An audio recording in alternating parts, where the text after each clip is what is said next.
Hello and welcome to my presentation on promising biomarkers to target in the treatment and prevention of COVID-19 induced acute sarcopenia, a literature review. My name is Charlotte Collin and I'm a fourth year medical student in the UK at the Holyoke Medical School, and I have no disclosures to share.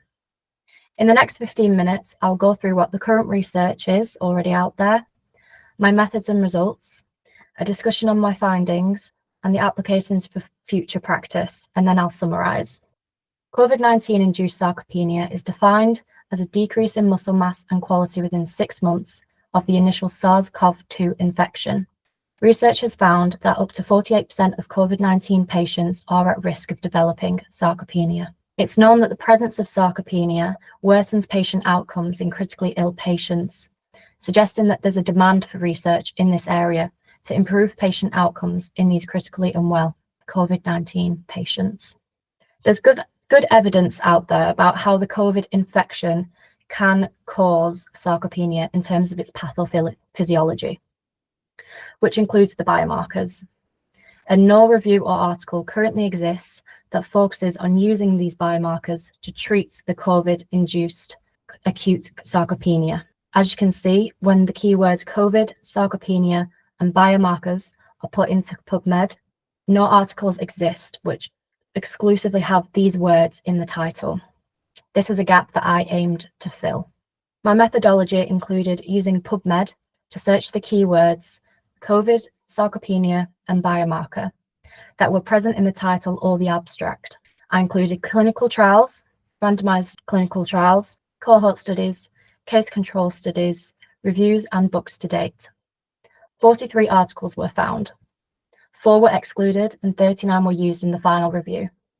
From my research, I have organised the sarcopenia causing mechanisms into primary and secondary causes in the form of this diagram which I designed. This is the first time in known literature that they've been organised in such a way. Primary causes can be described as direct biochemical consequences of the COVID infection, which affects skeletal muscle. These include an increase in vascular endothelium factors, a decrease in IGF-1, polyneuropathy, hypoalbuminemia, renal injury, hypoxemia, a decrease in anabolic hormones such as testosterone, direct myotoxicity, oxidative stress, and dysfunction of monocytes. Today, I will focus on the mechanism that shows the most promising biomarkers that we can target, which in this case is the cytokine storm. On the other hand, secondary causes can be described as COVID having a direct effect on external factors, which subsequently produce biochemical consequences affecting the skeletal muscle.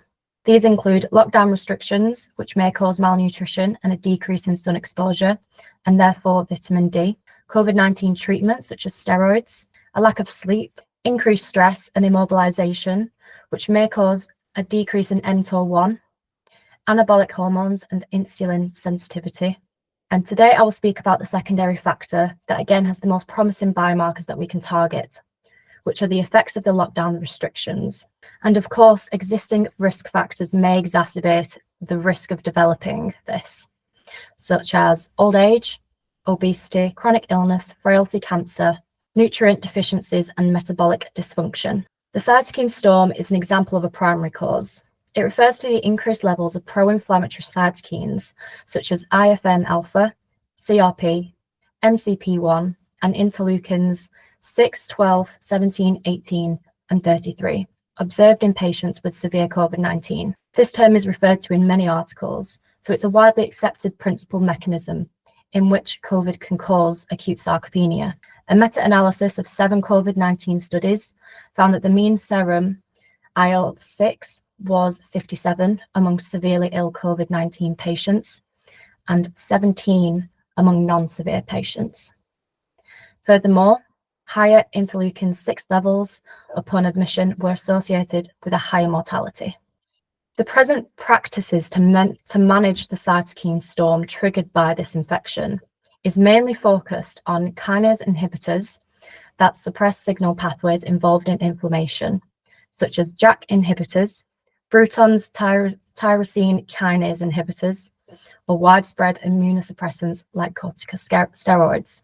And it's worth mentioning that these treatments are indicated for treating the COVID-19 induced cytokine storm but not in the context of treating sarcopenia.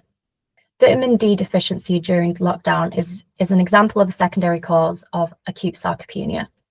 The prevalence of vitamin D deficiency among older adults may be as high as 65% in some groups in the UK. It's been shown that vitamin D decreases the expression of myostatin, a negative regulator of muscle mass, potentially explaining the negative consequences of vitamin D deficiency on muscle size. Due to the lockdown, it's appropriate to assume that people receive less sun exposure, which can lead to a decrease in the active form of vitamin D serum levels. There's plenty of research that indicates that vitamin D oral supplements or injections can lead to an increase in muscle strength. So combating a vitamin D deficiency in a COVID patient may help to reduce the chances of developing sarcopenia. In terms of treating COVID-19 induced sarcopenia, we must target the different mechanisms involved. For example, the sarcopenia due to immobilization due to lockdown restrictions can be prevented by encouraging regular exercise. A decrease in overall vitamin D can be treated with regular time outdoors, good diet, and nutritional supplements.